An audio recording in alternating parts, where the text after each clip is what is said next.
नमस्कार, मैं हूं आपके साथ विभा उपाध्याय। शाम के 7:30 बजने वाले हैं और वक्त है जोहार झारखंड का। बुलेटिन की शुरुआत बड़ी खबरों के साथ।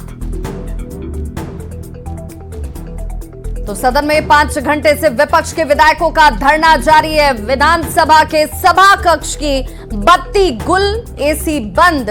वहीं आपको यह भी बताएंगे कि मुख्यमंत्री हेमंत सोरेन ने बीजेपी विधायकों से मिलकर क्या बातें की। वहीं मंत्री इरफान अंसारी ने लाहौर की बिरयानी मंगाने की बात आखिर क्यों कही, इस खबर को भी हम आपको दिखाएंगे, वो भी विस्तार से। बड़ी चक्रधरपुर मंडल में हादसे के दूसरे दिन कैसे हैं हालात, इस खबर से भी हम आपको कराएंगे रूबरू। इस विषय को मैं संज्ञान लेता हूँ।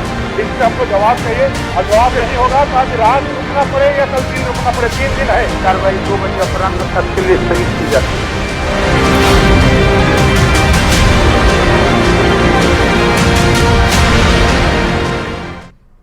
तो रांची से बड़ी खबर, जहां विपक्षी विधायकों से मुख्यमंत्री हेमंत सोरेन ने जाकर मुलाकात की। मुख्यमंत्री ने सत्र के आखिरी दिन जवाब देने की बात कही। विधानसभा के अंदर अंधेरे में, हालांकि बीजेपी के जो विधायक हैं, जो विपक्षी विधायक हैं, वो अब भी डटे हुए हैं, लेकिन लाइट और एसी सब कुछ बंद है। तो विधानसभा के अंदर अंधेरे में ही विपक्षी विधायकों की मौजूदगी, और वैसी परिस्थिति में तस्वीरें जरा देख लीजिए, जहां पर फोन पर बात तो की जा रही है लेकिन रोशनी नहीं है। और हमारे साथ इस वक्त न्यूज 18 संवाददाता अविनाश जुड़ चुके हैं। अविनाश, मुख्यमंत्री हेमंत सोरेन खुद पहुंचे, मान मनवल किया, लेकिन तब भी कोई असर नहीं। जरूर एक कोशिश हुई और सीएम हेमंत सोरेन खुद अपने कुछ मंत्रियों के साथ वहां पहुंचे थे और उन्होंने बीजेपी विधायकों के साथ बैठकर वेल में बातचीत की और उनकी बातें सुनी भी। बीजेपी के विधायक ये आश्वासन चाहते थे कि कल मुख्यमंत्री सदन में भाषण दे, और इसके जवाब में मुख्यमंत्री ने कहा कि ये सदन में जब हम लोग सब जाएंगे तब ये होगा, और मैं अभी कोई आश्वासन नहीं दे सकता हूं क्योंकि विधानसभा का संचालन विधानसभा अध्यक्ष करते हैं और उनकी अनुमति से ही विधानसभा की कार्यवाही चलती है। तो आप सभी लोग अभी सत्ता पक्षी लॉबी में हम लोग चलते हैं, साथ बैठकर चाय पिएंगे, वहाँ बातें होंगी। और उन्होंने सभी लोगों को अपील भी की कि वो उनके साथ चलें, लेकिन कुछ देर वहाँ बैठने के बाद बीजेपी के विधायक कोई भी जाने को तैयार नहीं हुए। उसके बाद मुख्यमंत्री बाहर निकले और उसके बाद वो विधानसभा के बाहर आने के बाद उन्होंने मीडिया से भी कोई बातचीत नहीं की। उन्होंने कहा कि हम कल बात करेंगे और वो वापस अपने आवास चले गए। इस बीच अगर हम देखें 5 घंटे का वक्त बीत चुका है। अगर हम सदन की कार्यवाही जब विधानसभा अध्यक्ष ने स्थगित की थी करीबन 1:30 बज रहे थे, और इस वक्त अगर हम देखें तो 5 घंटे का वक्त बीत चुका है। जो मुख्य सचेतक हैं वीरेंद्र नारायण, उन्होंने बाहर आकर मीडिया के समक्ष स्पष्ट कर दिया है कि वो बीजेपी के तमाम जो विधायक हैं वो रात भर रहेंगे और कहीं वो जाने वाले नहीं हैं। वो चाहते हैं कि सीएम इस पर जवाब दें, जो भी मुद्दे हैं उस पर जवाब मिलना चाहिए, और उसी मुद्दे को लेकर वो डटे हैं और पीछे हटने वाले नहीं हैं। चलिए, बहुत बहुत शुक्रिया अविनाश इस तमाम जानकारी के लिए। तो 2 तस्वीरें भी आपके सामने हैं।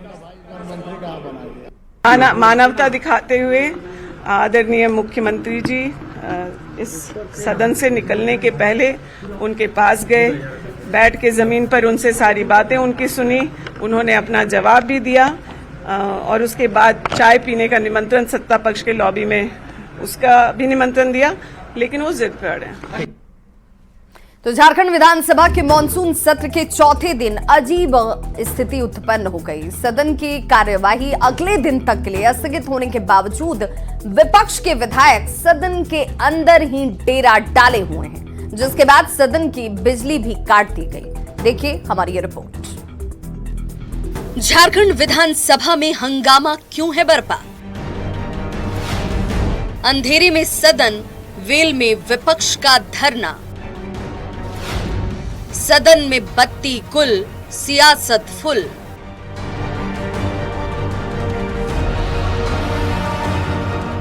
बिजली गुल है, चारों ओर अंधेरा छाया हुआ है, एसी भी बंद है। गर्मी और उमस के मारे पूरा शरीर पसीने से तरबतर हो रहा है। पर वेल में धरना दे रहे विपक्षी दलों के विधायक टस से मस होने को तैयार नहीं है। ये तस्वीर है झारखंड विधानसभा के मॉनसून सत्र की, जहां एक बार फिर सत्ता पक्ष और विपक्ष के बीच जबरदस्त रस्साकशी मची हुई है। विपक्ष की मांग है कि मुख्यमंत्री हेमंत सोरेन जो वादा कर सत्ता में आए थे, उन सवालों का क्या हुआ। मुख्यमंत्री हेमंत सोरेन इसका जवाब दें। युवाओं के भविष्य के साथ जुड़ा हुआ विषय, झारखंड के तमाम लोगों के भविष्य के साथ जुड़ा हुआ विषय, इस पे हमको जवाब चाहिए। और जवाब नहीं होगा तो आज रात रुकना पड़े या कल दिन रुकना पड़े, 3 दिन है, हम लोग इसी सदन के अंदर रहेंगे। ये सदन को छोड़ के नहीं जाएंगे। कार्य संचालन नियमावली में कोई हमारे पास नहीं है, इसलिए हम लोगों ने तय किया है महोदय कि माननीय मुख्यमंत्री जी आज ही बोले सीबीआई जांच कराए, और महोदय जब तक नहीं बोलेंगे तब तक हम लोग इस सदन को छोड़ के जाने वाले नहीं है। वहीं ग्रामीण विकास मंत्री इरफान अंसारी ने सदन के अंदर बैठे बीजेपी विधायकों पर कटाक्ष करते हुए कहा कि विपक्षी विधायकों के लिए लाहौर से स्पेशल बिरयानी मंगा रहे हैं।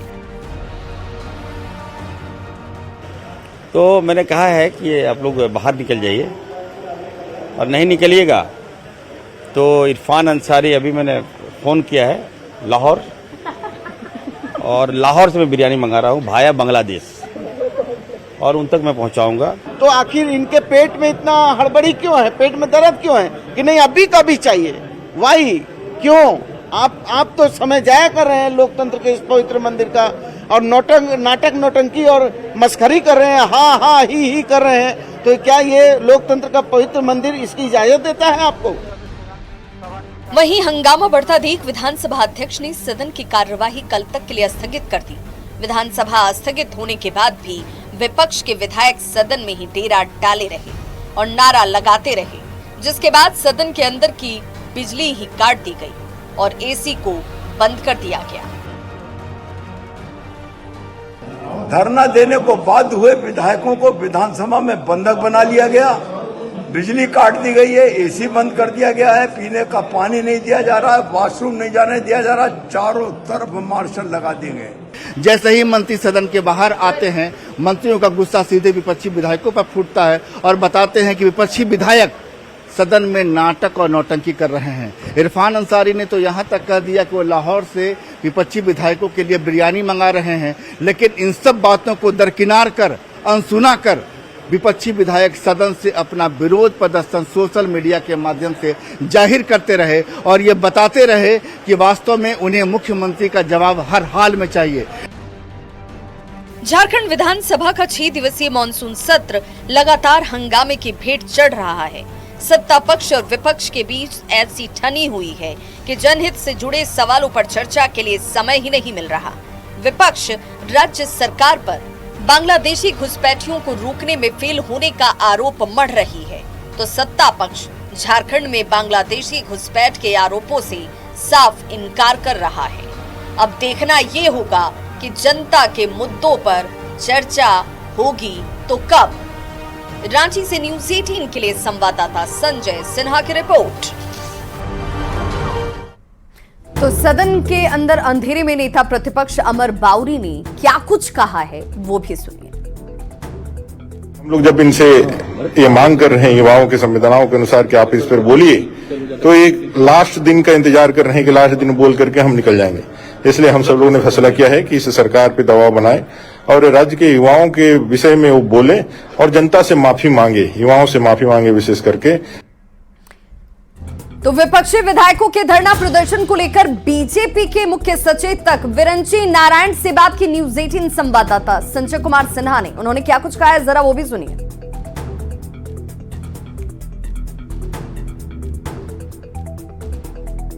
बीजेपी विधायक इस समय विधानसभा के अंदर हैं, लेकिन विधानसभा से थोड़ी देर के लिए बाहर निकले हैं। विरंची नारायण मीडिया से बात की है। बात जो आ रही है कि आप लोगों को कैद कर लिया गया है, क्या सच्चाई क्या है? देखिए, बिजली काट दी गई, पीने के पानी से वंचित कर दिया गया, एयर कंडीशन बंद कर दिया गया, कोई रसद न पहुंचे उसकी चिंता की गई, कोई लघु शंका करने आ रहा है तो बंद कर दी जा रही है, उन्हें अंदर नहीं जाने दिया जा रहा है। तो ये हाउस अरेस्ट नहीं है तो क्या?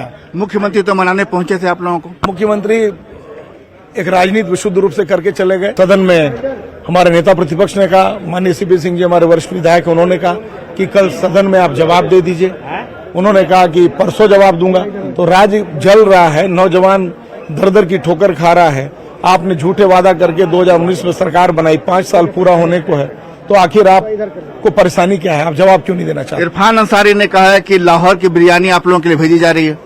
छोड़िए, वो मैं इस प्रकार की हल्के लोगों की जवाब देना पसंद नहीं करता। अब कल आपको सीधे सत्र शुरू होने के बाद विपक्षी विधायक सदन के अंदर ही नजर आएंगे। कैमरा प्रभाग के साथ संजय कुमार सिन्हा, न्यूज 18 रांची। इस विषय को मैं संज्ञान लेता हूँ। इससे हमको जवाब चाहिए, और जवाब नहीं होगा तो आज रात रुकना पड़े या कल दिन रुकना पड़े। 3 दिन है। कार्रवाई 2 बजे अपराह्न तक के लिए स्थगित की जाती है।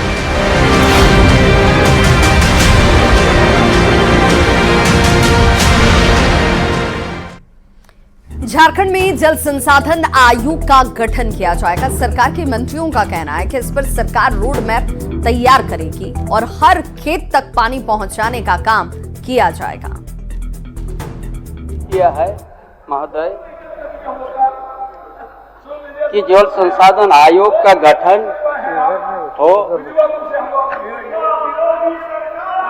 और वो जल संसाधन आयोग गठन होने के बाद जो बड़ा बड़ा जलाशय हो, मध्यम सिंचाई का हो या लघु सिंचाई हो या मेगा लिस्ट हो, उसका सारा चीज आकलन करके एक रोड मैप बनाएंगे। मोटे अनाज कहीं दे रहे हैं, आपकी ठोस उपाय क्या है जिससे लोगों को राहत का एहसास हो? पहला सवाल ये। और जैसा आपने कहा कि भाई भारत सरकार अगस्त में कराती है, आपने देखा होगा पिछले 2 सुखाड़ की हालात अगस्त में आई कि नहीं, हम रिपोर्ट देंगे, तब तक फिर कहीं चुनाव की घोषणा हो गई। क्या इस अलार्मिंग स्थिति की सूचना राज्य सरकार ने भारत सरकार को दी है?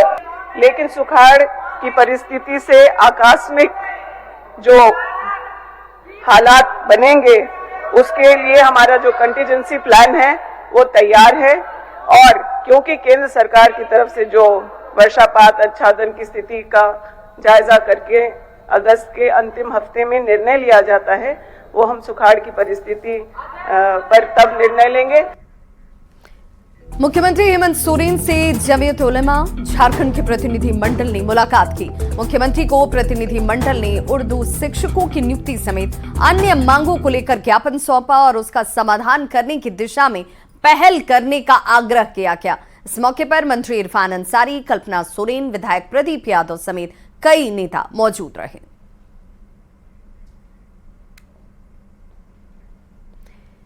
चक्रधरपुर रेल मंडल में हादसे के दूसरे दिन भी तेजी से मरम्मत का काम किया जा रहा है।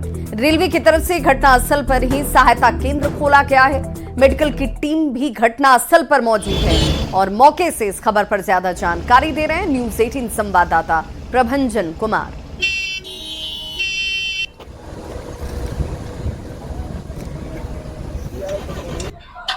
चक्रधरपुर रेल मंडल के बड़ा बांबो के पास पोटोबेड़ा गांव के पास कल जो रेल हादसा हुआ था जिसमें हावड़ा मुंबई रेल दुर्घटनाग्रस्त हो गई थी, अभी वो फिलहाल उस स्थल में आप देख रहे हैं। यहाँ पर रेलवे ट्रैकों की मरम्मती का काम युद्ध स्तर पर जारी है। कल दिन भर इसका मरम्मती का काम चला, रात को भी काम चला और आज भी यहाँ चल रहा है।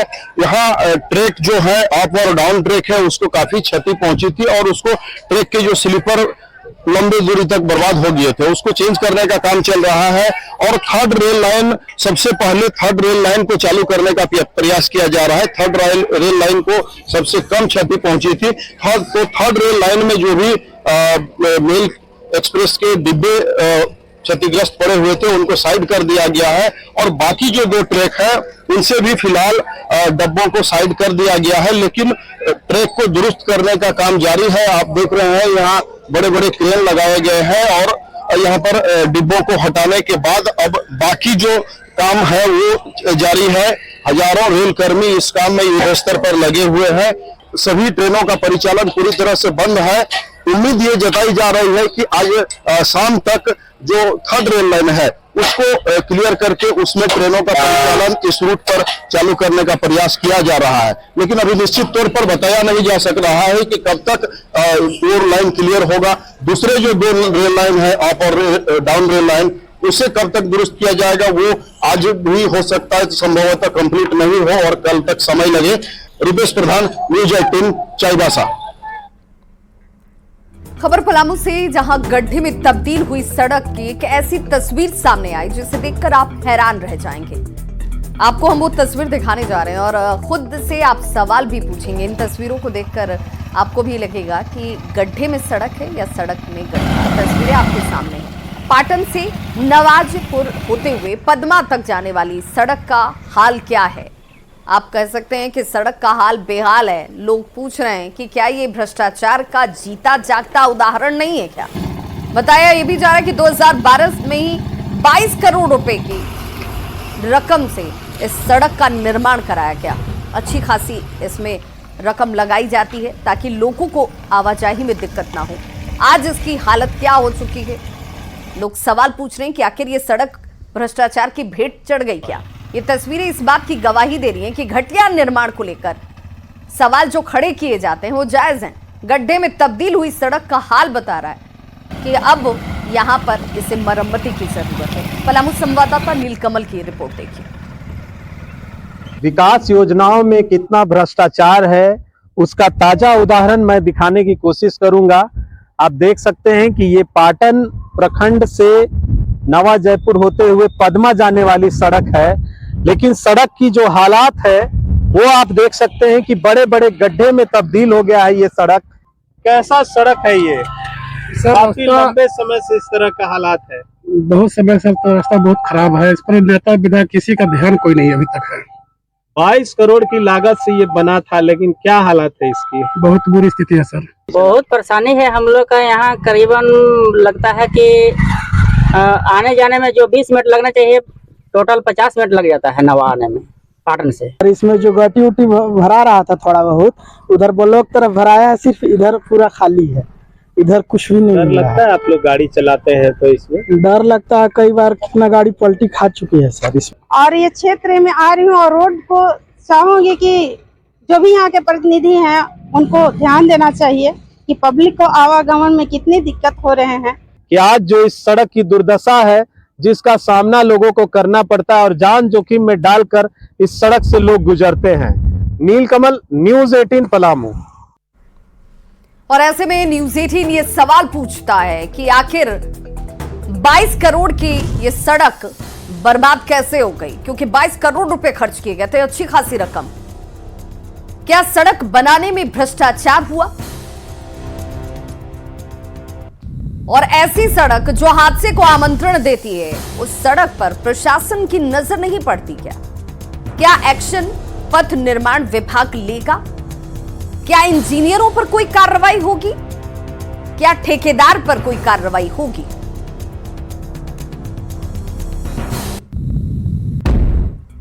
रामगढ़ में वन विभाग की ओर से बड़े पैमाने पर पौधे लगाए जा रहे हैं। पर्यावरण संतुलन और संरक्षण के लिए प्रशासन की ओर से यह अभियान चलाया जा रहा है। लगभग 500 हेक्टेयर की भूमि पर 2 लाख पौधे लगाने का लक्ष्य है।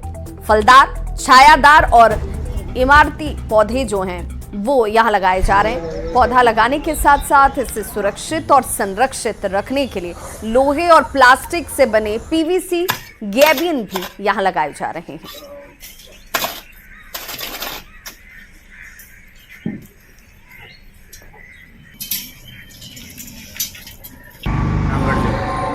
किस तरह के पौधे लगाए थे? जैसा कि हर बार होता है, कुछ फलदार और कुछ कास्ट, दोनों तरह का मिक्स करके लगाए थे। कितने क्षेत्रफल? क्षेत्रफल मिला जुला के आप कह सकते हैं 400 से 500 हेक्टेयर होगा। रामगढ़ जिले में वन विभाग द्वारा बड़े पैमाने पर पौधारोपण का कार्यक्रम की शुरुआत की गई है। इस बार लगभग 500 हेक्टेयर भूमि पर 2 लाख पौधे लगाए जा रहे हैं। आप देख सकते हैं पीवीसी गैबियन है, इसी में पौधे को लगाया जा रहा है ताकि पौधे सुरक्षित रह सके। बताया गया कि इस बार जो आवासीय क्षेत्र है वहाँ पर पीवीसी गैबियन का इस्तेमाल किया जा रहा है, जबकि ग्रामीण इलाकों बांस के बने गैबियन का ही इस्तेमाल किया जा रहा है। पौधे लगाए जा रहे हैं, कैसे देखते हैं? वो बहुत अच्छा दिख रहा है और कीमती पेड़ तो सागवान होता है, गवार का पेड़ होता है। इससे क्या फायदा है? इससे फायदा है कि बारिश का भी आसार उसमें बहुत ज़्यादा होता है और जब जरूरत पड़ता है तो इसे लकड़ी का भी काम आता है, तो काफी कीमती लकड़ी होता है। अच्छा, और स्वच्छ हवा भी देगा, वो बढ़िया हवा देगा, बढ़िया हरा रहेगा। ऐसे में जो वन विभाग का जो ये प्रयास है वृक्षारोपण का, पौधारोपण का, काफी सराहनीय है। जावेद खान, न्यूज़ 18 रामगढ़। स्टार महिला निशानेबाज मनु भाकर ने पेरिस ओलंपिक में इतिहास रच दिया है। मनु ओलंपिक के एक एडिशन में 2 मेडल जीतने वाली पहली भारतीय एथलीट बन चुकी हैं। उन्होंने 10 मीटर एयर पिस्टल स्पर्धा के साथ साथ 25 मीटर मिक्स्ड इवेंट में भी ब्रॉन्ज मेडल अपने नाम किया। मनु ने मिक्स्ड इवेंट में सरबजोत सिंह के साथ मिलकर यह पदक हासिल किया है और देश के इस 22 वर्षीय शूटर की उपलब्धियों पर रिलायंस फाउंडेशन की फाउंडर और चेयरपर्सन नीता अंबानी खुशी का उनका ठिकाना नहीं रहा। नीता अंबानी ने कहा कि अब वो मनु। बुलेटिन में बस इतना ही, लेकिन न्यूज़ 18 बिहार झारखंड पर खबरों का सिलसिला लगातार जारी है।